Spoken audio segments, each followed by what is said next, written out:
안녕하세요. 저는 유니콘 멘토 중앙대학교 약학과 유시현 멘토입니다. 반갑습니다. 지금부터 저와 함께 약학과에 대한 학과 정보를 탐색해 보겠습니다.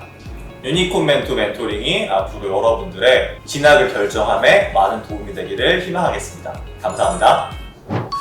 저희 중앙대학교로 말씀드릴 것 같으면은 1910년 김영희신 박사님께서 설립하신 서울 소재의 종합 사립대학으로 오랜 역사와 전통을 자랑하는 학교입니다. 저희 또 중앙대학교는 연극영화과가 되게 유명한데요. 여러분들이 좋아하는 하정우 배우님이라던가 아저씨에 나왔던 김세롬 배우님, 그리고 여진구님, 그리고 신세경님, 기타 등등, 김수현님도 마찬가지고요. 많은 배우들, 걸출한 배우들을 배출한 학교이기도 합니다. 그리고 제가 다니고 있는 약학과는 또 역시 오랜 역사와 전통을 자랑하는 약학대학으로서 서울 소재에 있는 학교이고요.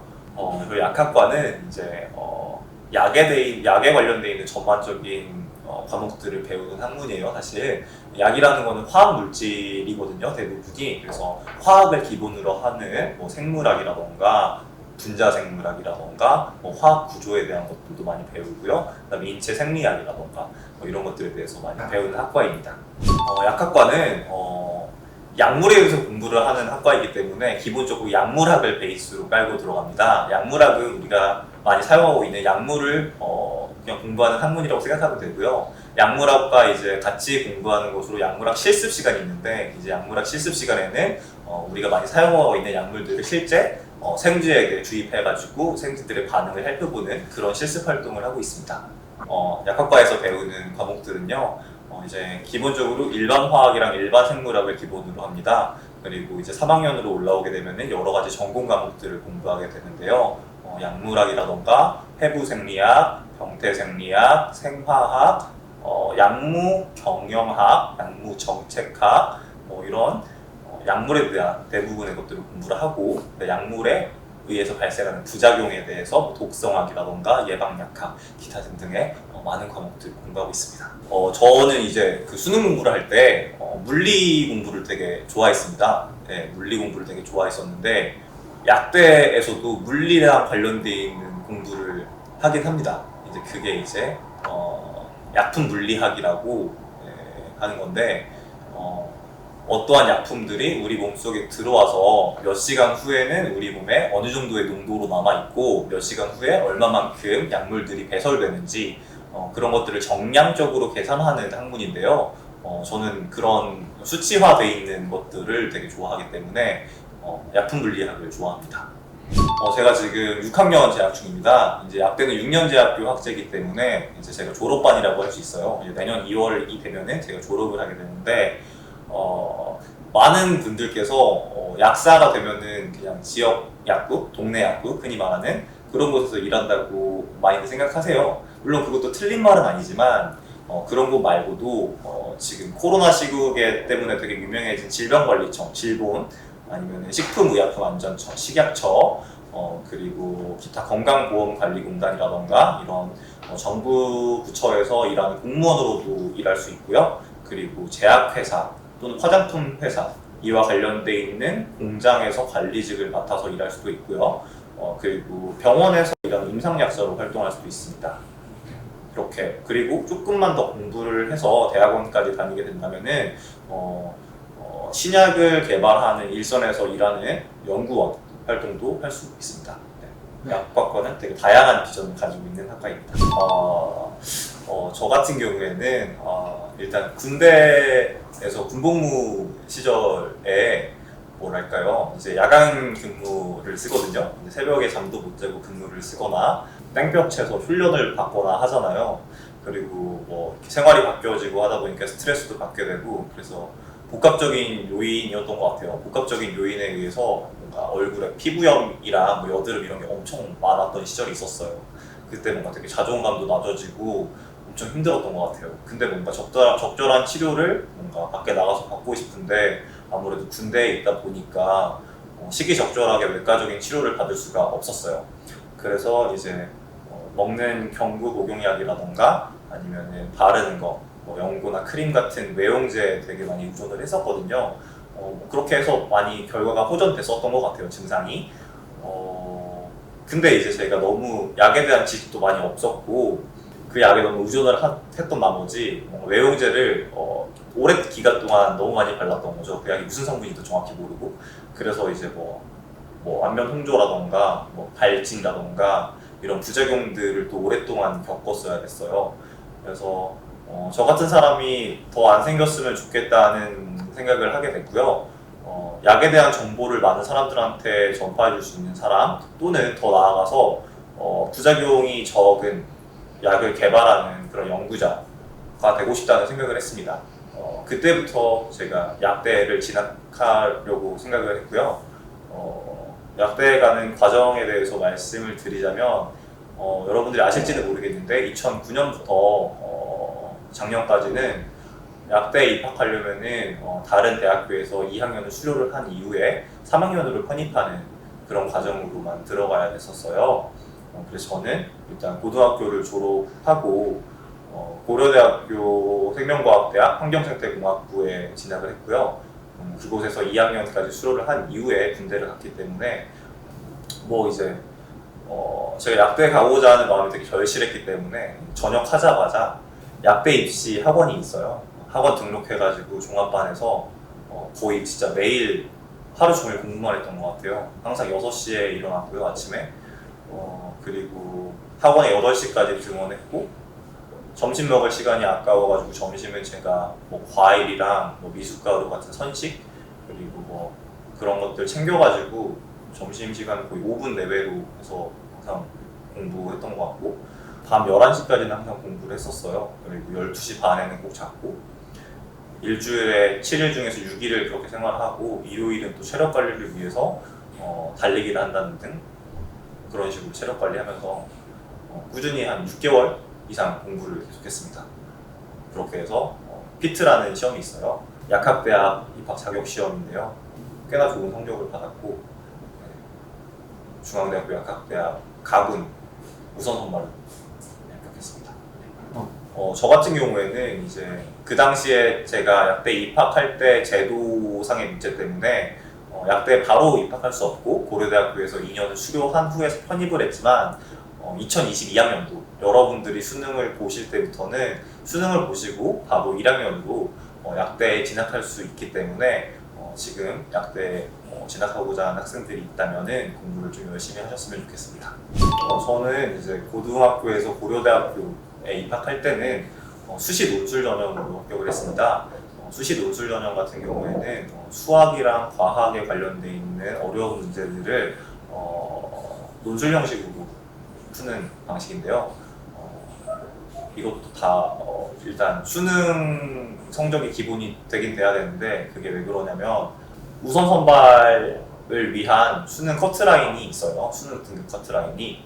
그래서 수학 1등급 또는 과학 1등급 이렇게 받아야지만 지원할 수 있었던 걸로 기억합니다.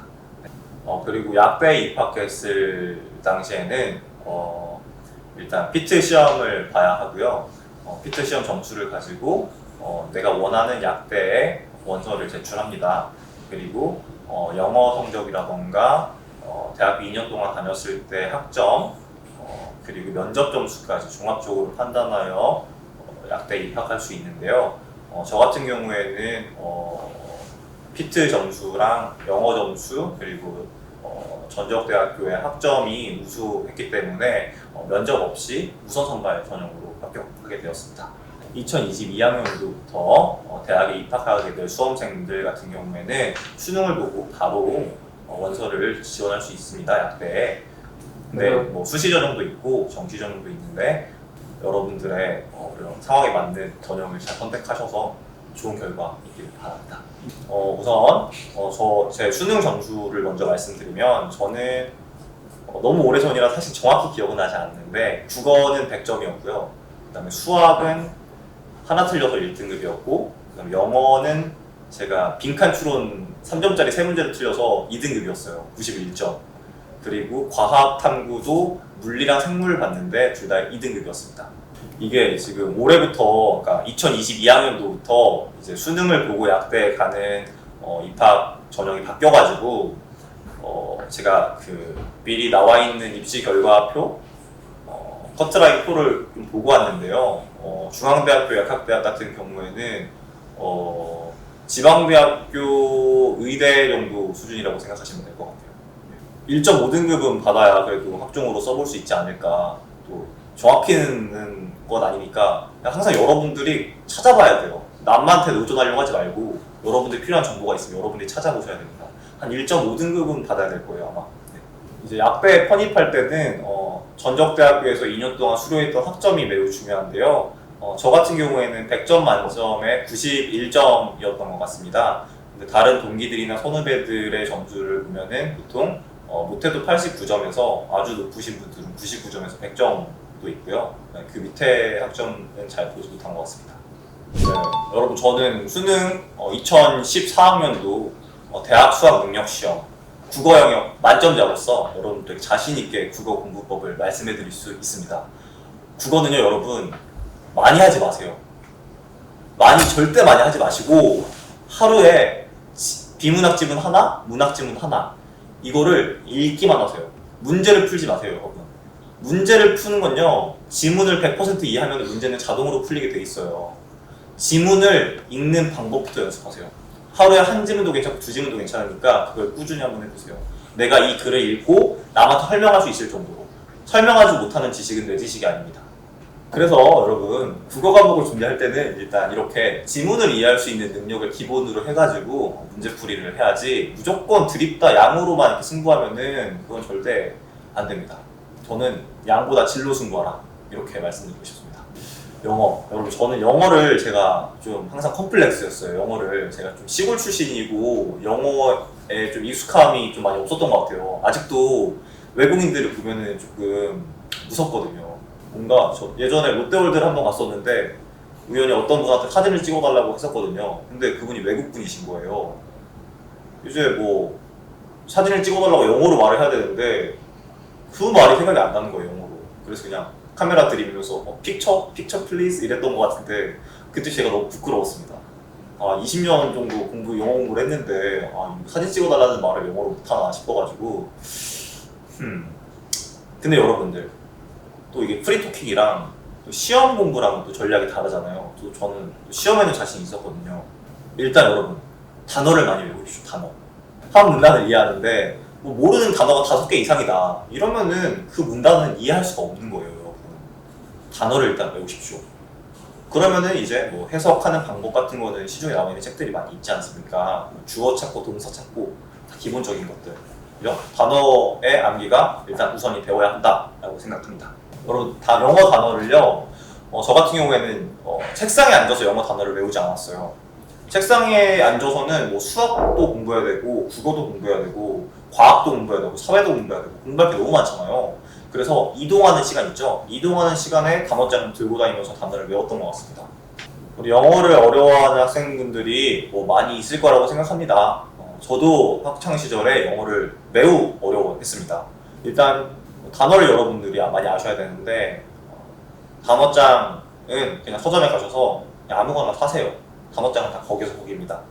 아무거나 사시고 그거를 여러분들의 페이스에 맞게 나는 하루에 10개를 외울 수 있을 것 같다. 그럼 10개를 외우세요. 나는 좀 더 욕심을 부려볼래? 30개를 외워볼래? 30개를 하십시오. 근데 그거를 대신에 꾸준히 하셔야 돼요.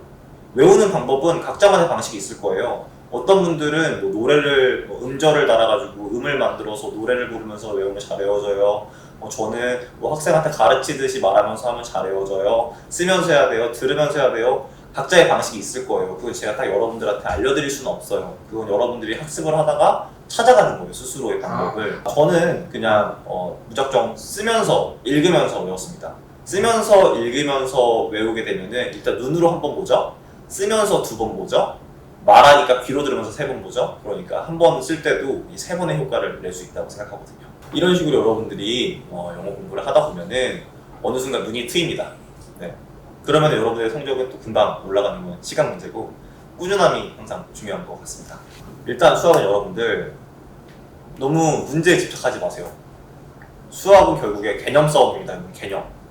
개념이 확실히 서 있으면은 문제 푸는 거는 어렵지 않아요. 일단 교과서 위주로 개념이 무엇인지, 내가 모르고 있는 개념이 무엇인지를 파악하신 후에 그 개념들을 정확히 터득하시고 그 이후에 문제풀이 과정을 들어가시는 걸 추천합니다. 과학탐구 영역이 또 있잖아요. 뭐 물리, 생물, 지구과학, 화학 이렇게 원투 과목으로 총 8가지 과목이 있는 것으로 알고 있는데요. 저는 기본적으로 모든 학문의 기본은 암기라고 생각합니다. 과학이 암기 과목이 아니고 뭐 이해하는 거다. 맞는 말이지만 시험을 잘 보기 위해서는 이해를 바탕으로 해서 적절한 암기가 되어야 한다고 생각합니다. 그래서 여러분들이 개념을 한번 읽어보시고 완벽하게 이해를 하셔야 돼요. 아까도 말씀드렸지만 완벽한 이해라는 것은 내가 이 지식을 제3자, 남들한테 설명해 줄 수 있을 만큼의 숙련도가 있어야 된다는 뜻이거든요. 그 이후에 또 과학 같은 경우에는 단원별로 잘 나오는 유형들이 있잖아요. 그 유형별로 문제를 여러분들이 많이 풀어보셔야 돼요. 결국에 그 문제가 그 문제거든요. 형태만 달라진 거. 그죠? 안 되는 유형이 있다면은 그 유형에 대한 오답 노트를 정리하시고 계속 풀어보세요. 한 번 했는데 안 돼? 3번 풀어보고 3번 했는데 안 돼? 10번 풀어보세요. 10번 했는데 안 될 수도 있어요. 20번 풀어보세요. 그러면 됩니다. 여러분 또 뭐 학생부 종합전형이라던가 뭐 여러 가지 면접이 필요한 입시전형을 준비하고 계신 친구들이 많이 있는 것으로도 알고 있거든요. 제가 생각하는 면접의 가장 기본적인 요소는 자신감입니다. 자신감. 근데 이 자신감이 나 자신감 있는데 그러면 붙을 수 있는 거예요? 아니요, 여러분. 자신감이라는 거는 진짜 나를 믿는다는 것은 내가 어떤 성과가 있었을 때 저를 믿을 수 있어요. 여러분들이 진짜 열심히 노력을 해가지고 어떠한 결과물을 냈을 때 뭐야? 나 이거 할 수 있는 사람이네? 이러면서 자신감이 쌓아 올라가는 거지 그 외의 것은 여러분들이 흔히 말하는 근자감입니다. 근자감. 근거 없는 자신감. 그래서 여러분들이 면접을 준비하기 위해서 가장 필요한 첫 번째가 뭐냐? 자신감인데 자신감은 여러분들이 노력과 그 노력으로 인한 성취를 통해서 얻을 수 있는 것이에요. 그래서 여러분들이 원하는 학과와 관련되어 있는 활동이나 관련되어 있는 공부들, 관련 지식들을 많이 쌓으면은 여러분들이 자신감이 자연스럽게 올라갈 것이라고 생각합니다. 여러분 자기소개서를 또 작성을 많이 하시잖아요. 수시전형 이럴 때는. 근데 막상 여러분들한테 멘토링을 가가지고 제가 붙잡고 물어보는 경우가 많아요. 자기소개 해봐. 근데 대부분의 학생들이 내가 누군지 모릅니다. 왜냐? 이제 여러분들이 이제 맹목적으로 공부만 하고 내가 누군지를 되돌아볼 수 있는 시간이 많이 없었기 때문이라고 저는 생각을 하거든요. 참 안타까운 현실입니다. 하지만 어쩌겠습니까, 우리가. 자기소개서를 써야 되는데, 대학을 가려면, 그죠? 여러분, 제가 자기소개서 준비했을 때, 이렇게 되게 힘들었었거든요. 그때 얘기 좀 해드리면은. 진짜, 한 10시간을 컴퓨터 앞에 앉아있어도 한 줄이 안 나왔었어요. 뭔가, 나 왜 이렇게 활동을 안 했지? 나 왜 봉사활동도 없고, 왜 뭐 아무것도 안 했지? 큰일 났다. 근데 제가 그때 너무 특별한 것에만 집중하고 있었다는 사실을 깨닫게 됐어요. 사실 여러분, 경험이라는 것은, 활동이라는 것은 특별하지 않아도 돼요. 왜냐? 여러분들이 특별한 존재이기 때문이죠. 여러분들이 특별한 존재이기 때문에 여러분들이 겪었던 일상적인 경험들은 다 특별한 경험이 될 수 있습니다. 그래서 저는 사소한 것에 집중하기 시작했어요. 뭐 알바를 했던 거, 그죠? 알바를 해가지고 뭔가 꼼꼼함이라던가 이런 것들에 대해서 제가 배울 수 있었고요. 또 뭐가 있었을까요? 뭐 수학 공부, 수학을 어려워하는 친구들한테 수학을 알려준 내용들, 이런 것들을 실제로 다 자기소개서에 적었습니다. 어떠한 일상적인 경험에서도 특별한 제가 감상을 느낄 수 있다면 그 경험은 되게 좋은 경험이에요, 여러분들. 그래서 여러분, 저는 그런 일상적인 경험에서부터 얻었던 저만의 특별한 감상들을 자기소개서에 좀 자세하게 기술을 한 이후에 이렇게 제출했더니 교수님들이 되게 좋아하셨던 것 같아요. 그래서 제가 합격을 하지 않았나 싶습니다. 저는 영어 과목을 되게 어려워했었어요. 제가 기본적으로 사람 자체가 게으른 사람이다 보니까 암기하는 게 되게 싫었었거든요, 어렸을 때부터. 근데 영어라는 것은 일단 기본적으로 다른 나라 말이기 때문에 단어에 대한 암기도는 기본이거든요. 그래서 일단 단어 때문에 영어가 힘든 거니까 해결책은 당연히 단어를 외우는 것이었겠죠? 그냥 이악 물고 단어를 외웠습니다. 단어를 외웠는데 그 단어를 외움으로써 극복을 해야 된다고 생각했기 때문에 단어 공부를 많이 했어요. 근데 이제 책상에 앉아가지고 자습하는 시간에 단어 공부에 시간을 할애하는 것은 너무 낭비라고 생각했기 때문에 시간적인 낭비라고 생각했기 때문에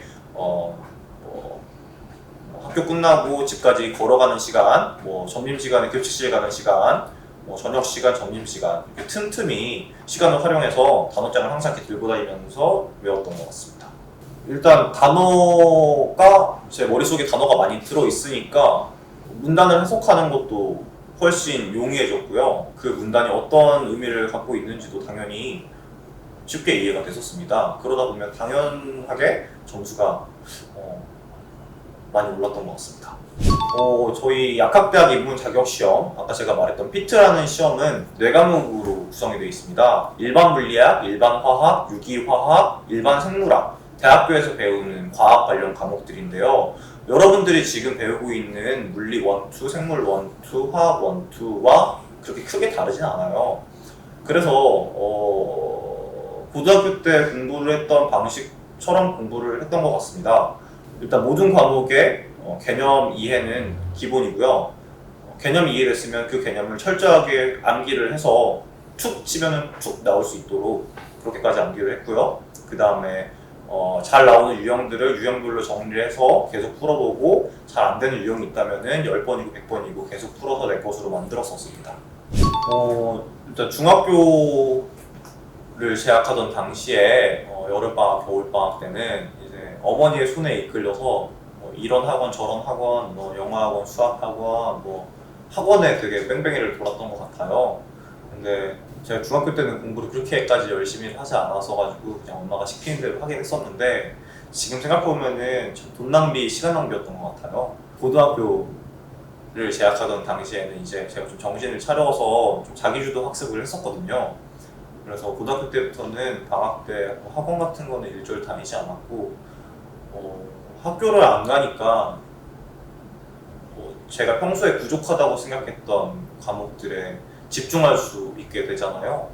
그래서 이렇게 시간 단위로 철저하게 계획을 세우지는 않더라도 오늘 하루 동안에는 수학 여기서부터 여기까지 풀자, 영어 단어는 몇 개 외우자, 영어 문제 몇 개 풀자 이렇게 이 정도의 러프한 계획을 세워서 공부를 좀 평소보다는 더 많이 했던 것 같습니다. 수능을 준비하는 또 학생들에게 제가 조언을 감히 드리자면 수능이 시간대별로 보는 과목들이 정해져 있잖아요. 오전에는 국어, 그다음에 수학, 영어, 탐구, 국사 이렇게 시험이 보잖아요. 그 시간대에 뭔가 생체 주기를 딱 맞추세요. 오전에는 나는 국어 국문학과 학생이다 이런 마인드로 오전에는 국어만 공부를 하시고 또 그 다음에는 난 수학과 학생이다 수학만 또 하시고 시간대별로 여러분들이 생체 리드를 맞추시라. 그리고 저는 먹는 음식도 되게 중요하다고 생각하거든요. 수능 한 달 전부터 계속 같은 음식만 먹었던 것 같아요. 그리고 그 음식을 도시락으로 싸갔고요. 수능 시험장에. 네. 건강관리도 중요합니다. 저 같은 경우는 이제 조금 예민한 스타일이라서 그런지 먹는 것에도 되게 신경을 많이 썼어요. 수능 시험장 당일에 점심 도시락을 들고 가서 학교에서 먹게 되거든요. 수학 시험 끝난 다음에 먹어요, 여러분들. 근데 뭔가 평소랑 다른 음식을 먹으면은 약간 오후 시험에 지장이 가지 않을까라는 생각을 했기 때문에 수능 보기 한 달 전부터 계속 점심에 같은 메뉴를 먹었어요. 불고기 반찬에 흰쌀밥에 배추김치, 진미채 그거를 한 달 동안 점심에 계속 똑같이 먹었습니다. 네.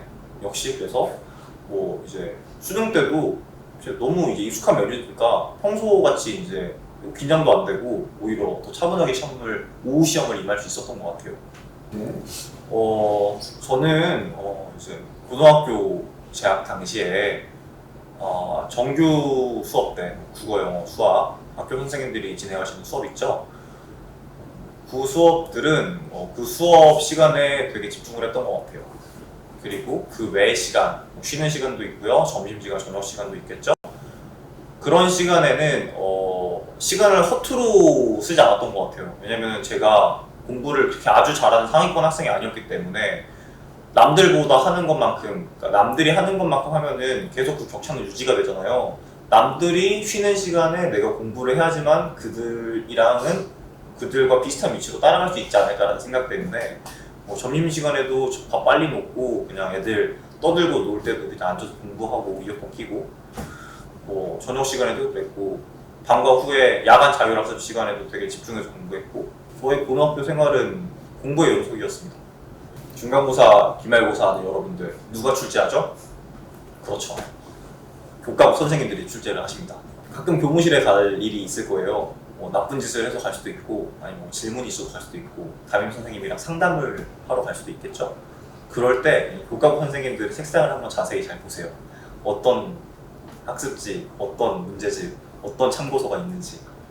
왜냐고 물으신다면, 교과목 선생님들도 다 이제 저희와 비슷한 사람입니다. 뭔가 물론 문제를 직접 창작하시기도 하시겠지만 창작하는 데는 사실 한계가 있거든요. 기존에 있는 어떠한 유형에서 약간의 변형을 준다거나 하는 식으로 창작을 많이 하실 텐데, 아무래도 책상 위에 놓고 오시는 책을 한 번이라도 더 보시지 않을까라는 그런 생각으로 추천해 드리는 겁니다. 그 문제집을 여러분들 직접 구매를 하셔가지고 풀어보시고, 모르는 문제가 있잖아요? 그럼 또 그거를 가지고 교과목 선생님한테 들고 가세요. 그러면 교과목 선생님도 친절하게 설명을 해주시겠죠? 그 설명을 또 잘 들어보시면은 여러분들이 이런 거 되게 중요하게 생각하시는구나, 뭐 이런 것들 여러분들이 알 수 있을 거라고 생각합니다. 뭐 그런 식으로 당연히 여러분 수업 시간에 수업 잘 듣고 필기 꼼꼼히 해야 되겠죠. 그런 식으로 여러분들이 이렇게 중간고사, 기말고사를 준비하면은 좋은 결과가 있을 거라고 생각합니다. 여러분들이 뭐 고민이 많으실 거예요. 뭐 외모에 대한 고민도 있을 거고, 뭐 이성친구나 친구 관계에 대한 고민도 있을 거고, 가족 사이에서 분란이 있을 수도 있고, 기타 등등 본인이 짊어지고 가는 짐이 분명히 있을 거라고 생각합니다. 여러분들이 들고 가는 짐의 무게가 결코 가볍지 않다는 것을 저는 잘 알고 있어요. 저도 뭐 고민이 많이 있었죠. 학창 시절에 뭐 외모에 대한 고민도 분명히 했을 것이고, 친구 관계에 대한 고민도 분명히 했을 것이고, 뭐 시험 성적 관련되어 있는 고민도 되게 많이 했던 것으로 기억이 나요. 하지만 지금 와서 그때 당시를 회상해 보면은 내가 그런 고민을 했었나? 왜 내가 그런 고민을 했었지? 이런 순간들이 되게 찾아오거든요. 여러분들이 지금 하고 있는 고민이 여러분들한테 되게 버겁다는 거 알지만 지나고 보면은 별게 아닐 수도 있으니까 너무 또 심각하게는 여기지 마시라 말씀을 드리고 싶습니다. 네, 제가 고려대학교에 여러분 합격 통보를 받았을 때 와, 진짜 뭐랄까, 이 세상을 다 가진 기분이 이런 걸까? 뭐 이런 감정을 느꼈던 것 같아요. 부모님도 엄청 좋아하시고 거의 동네 잔치가 왔죠. 그리고 뭐 중앙대학교 약학대학에 합격 통보를 받았을 때도 일단 제일 먼저 부모님께 전화를 드려서 합격 사실을 알려드렸더니 수고했다, 고생했다, 제 노고를 다 인정해 주시고 진짜 뭔가 약대 합격 순간에는 눈물이 났던 것 같습니다. 그동안에 고생했던 게 생각이 나서. 네. 여러분들이 아까도 제가 말씀드렸지만 자신감의 원천은 여러분들이 노력을 통해 이뤄낸 성과입니다. 저는 제가 목표하던 바를 공부라는 노력을 통해서 스스로 이뤄냈고, 그 뿌듯함은 여러분들 이루 말할 수 없습니다. 당연히 뭔가 그때 제가 합격 통보를 받고 난 이후로는 내가 열심히 노력하면 못할 게 없구나라는 자신감이 생기고, 뭔가 스스로에 대한 믿음도 생기고, 이제 그러다 보면은 이제 그런 정신적인 것들이 외적으로 다 드러나게 돼 있어요, 여러분들. 그리고 여러분들이 화면을 통해서 저를 보시면 어떤 모습일지는 모르겠지만 저는 항상 당당하고 떳떳하거든요. 그리고 그러다 보면은 이제 그런 태도들이, 당당하고 떳떳한 태도들이 사람을 되게 멋있어 보이게 만들어요. 약간 그런 것 같아요, 여러분들. 뭔가 되게 거만해 보일 수도 있는데, 내가 똑똑하고 열심히 살았다는 것을, 제가 성실한 사람이라는 것을 굳이 남들한테 제 입으로 입 아프게 설명하지 않더라도 나 여기 이렇게 다녀, 나 뭐 여기 학생이야 라고 말하면은 사람들이 그거를 그냥 다 바로 인정해줘요. 네, 그런 것들은 되게 좋은 것 같아요. 존중도 받고 대우도 받고요. 네, 그런 것 같습니다. 제 동아리는 제가 이제 댄스 동아리를 했었는데 클럽을 빌려서 공연을 하거든요. 클럽 공연 때 되게 재밌었던 것 같아요. 사람들이 뭔가 관객석에서 환호도 보내주고 열심히 준비한 거 이렇게 멋있게 하면은 뿌듯하기도 하고, 그리고 이제 그 당시에 연세대학교 약학대학 댄스 동아리랑 고려대학교 약학대학 댄스 동아리가 같이 연합 공연도 하기도 했거든요. 그리고 이제 다른 학교 학생들과 교류도 생기고 재밌었습니다. 전국 약대생 축제라고 전약제라고 부르는데요. 전국에 있는 정확히 몇 개인지는 기억이 안 나지만 30개 이상의 약학대학에서 학생들이 다 한 곳에 모여서 지식적인 교류를 나누기도 하고요. 문화적인 교류도 나누기도 하는 그런 축제가 있습니다. 그때 이제 다른 학교 학생들이랑 이제 미팅도 되게 많이 하거든요. 예, 그러면 이제 이성 친구도 좀 생기고 소통도 하고 재밌습니다. 그런 축제장이 마련됨으로써 다양한 이렇게 인간 군상을 접하게 되고 다른 학교 학생들도 만나면서 제가 생각하는 사고력이나 이 생각의 범위도 확장되는 것 같고 다양한 경험을 할 수 있어서 좋은 경험이었습니다. 저희 중앙대약학대학은 전국에서 가장 오래된 약대 중에 하나로서 엄청난 선배님들의 이런 뭐랄까요 커리어를 자랑합니다. 지금 유명한 제약회사에 있는 임원분들, 중앙대학교 약대 출신들 선배님들 되게 많으시고 서울 지역, 수도권 지역에서 지역약국 약국장님들 또는 이렇게 공무원 하시는 분들도 되게 많고요. 따라서 뭔가 그들의 발자취를 따라서 또한 동기부여도 되고요. 그리고 무엇보다 동기들이 되게 많기 때문에 유대관계가 선후배 간의 유대관계가 매우 끈끈하기 때문에 사회에 진출했을 때 잘 네트워크가 형성되어가지고 여러분들이 많은 정보라던가 이런 것들을 습득하는데 용이한 장점이 있습니다.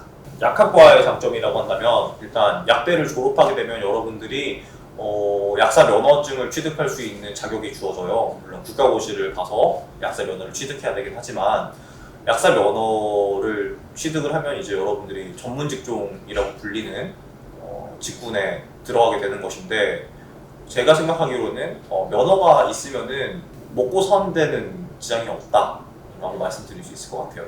큰 부자가 될 수는 없을지언정 여러분들이 굶어 죽는 일은 없을 거다. 그리고 여러분들이 또 약사 면허를 갖게 되면은 이렇게 사회에 봉사하고 이렇게 여러분들이 배웠던 지식을 환원하는 그런 좋은 활동에도 참여할 수가 있어요. 약과 관련되어 있는 의료봉사라던가, 그죠? 그런 것들. 그래서 여러분들의 지식을 사회에 이롭게 쓸 수도 있습니다. 이제 아무래도 이제 약대에 들어오는 약대에 입학하는 학생들은 꽤나 공부를 잘하는 학생들이기 때문에 약대에 들어와서 성적을 잘 받기가 쉽지가 않더라고요. 학점 관리나 이제 성적을 잘 받는 게 되게 힘들지만 너무 성적에만 집중하기보다는 제 미래의 꿈, 약사가 되어서 사회에 헌신하고 봉사하고 싶다는 그 꿈을 이루기 위해서 현재 공부에 집중을 하다 보니 성적이 그렇게 우수하진 않더라도 공부가 재밌어졌고 그런 방식으로 극복을 했습니다.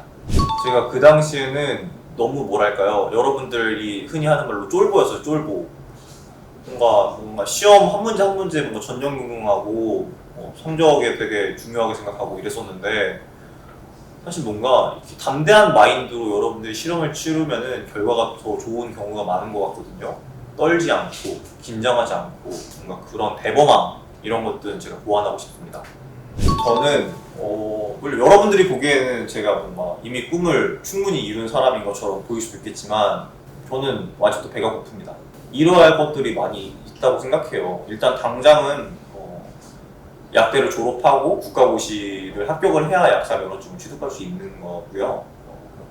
약사 면허증을 취득한 후에는 뭔가 대학원에 가고 싶은 생각도 사실 있어요. 대학원이라는 것은 여러분 공부를 더 깊고 심화 있게 하는 그런 곳인데요. 약에 대한 공부를 더 깊게 해서 신약을 개발하는 연구원이 되고 싶은 마음도 있습니다. 저는 이제 대학교에 와가지고 이런 활동도 해보고 저런 활동도 해보고 뭔가 그랬었거든요. 뭐 이런 활동 저런 활동이라고 하면은 제가 구분시키로는 그러니까 제 말을 빌리자면은 따뜻한 활동도 있고 차가운 활동도 있었어요. 그러니까 따뜻한 활동의 대표적인 예가 뭐냐고 물어보신다면은 뭐 봉사활동도 있을 것이고 아니면은 경제적인 이득과 상관이 없는 그런 진짜 마음이 따뜻해지는 그런 것들 있잖아요. 공익적인 활동이라고 부르죠. 그리고 차가운 활동이라고 하면은 제 개인의 이득만을 위해서 하는 것들이죠. 물론 차가운 활동이라고 부르는 것이 절대 나쁜 것이 아니에요, 여러분들. 차가운 활동을 통해서 저도 많은 이득을 보았고요. 근데 저는 그런 차가운 사람보다는 조금 따뜻한 약사로 사람들한테 기억되고 싶습니다. 뭔가 포근하고 그냥 동네 형 같은 그런 사람으로 기억되고 싶어요. 제가 생각하는 이제 차가운 약사라고 하는 것은 의료인이 갖춰야 될 따뜻한 마음보다는 금전적인 이득을 추구하는 그런 분들을 말하는 거고, 따뜻한 약사라고 함은 환자 한 분 한 분을 나의 가족처럼 소중하게 생각하고 그분들이 다시 저를 찾을 수 있는, 힘들 때 찾을 수 있고 고민도 털어놓을 수 있는 그런 따뜻한 사람으로 기억되고 싶습니다. 여러분들이 선택한 길이잖아요. 죽이 되든 밥이 되든 끝까지 한번 파보십시오. 분명히 도달할 수 있습니다. 파이팅!